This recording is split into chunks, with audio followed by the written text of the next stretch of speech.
at 3 o'clock, and I got off 295, 97 and came straight here because I knew this was important to so many people. One of the things that, and I heard earlier we mentioned core money.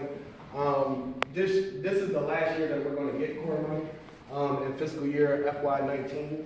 But today on the House floor, Delegate Anderson was chair of the city delegation, along with all of the delegates from the city co-sponsored the bill to continue the core money beyond 2019, starting with $30 million in 2020.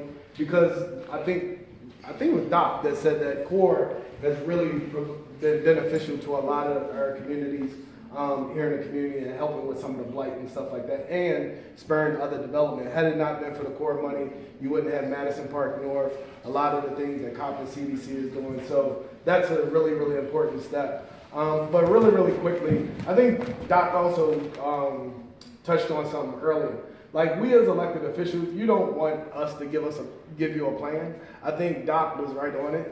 Any plan for our communities have to be community authored, have to be community put together. And like good brother Zane said, once you come up with the plan, you bring it to your elected officials and say, okay, how do we make this a reality? I'll tell you, two of the most significant pieces of legislation that I was able to achieve in my 4 years there in the House of Delegates came from community people, and Doc in particular.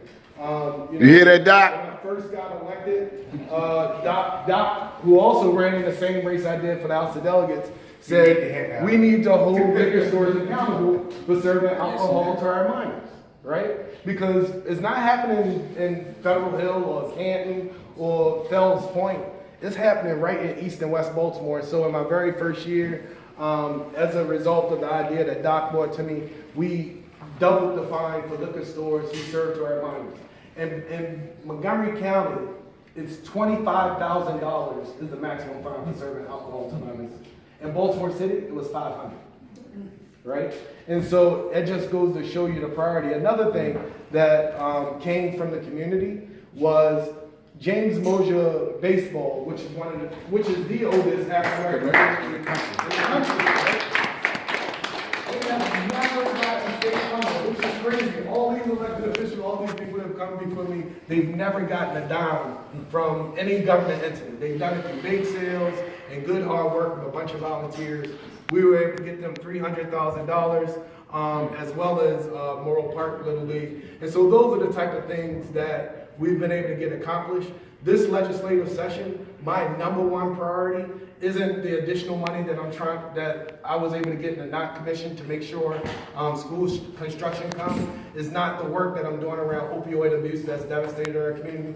My number one priority this session is a bond bill to renovate a 10,000 square foot warehouse that many of you all know used to belong to Little Melvin when he was around. But that's going to be the future home of an organization, nonprofit organization called Image, or Citywide Youth Development. They teach young people in West Baltimore how to manufacture clothing, how to screen print, how to do all these other things. They have a plan to Made them be more clothing. Made them be more clothing. If you go out to Towson Town Center in the very near future, they're going to be at Mandamon, where they first started off, and they're also going to Columbia. That's going to provide at least 150 kids a year, real employment, and incubate about 12 small businesses to incubate right there along the North Avenue.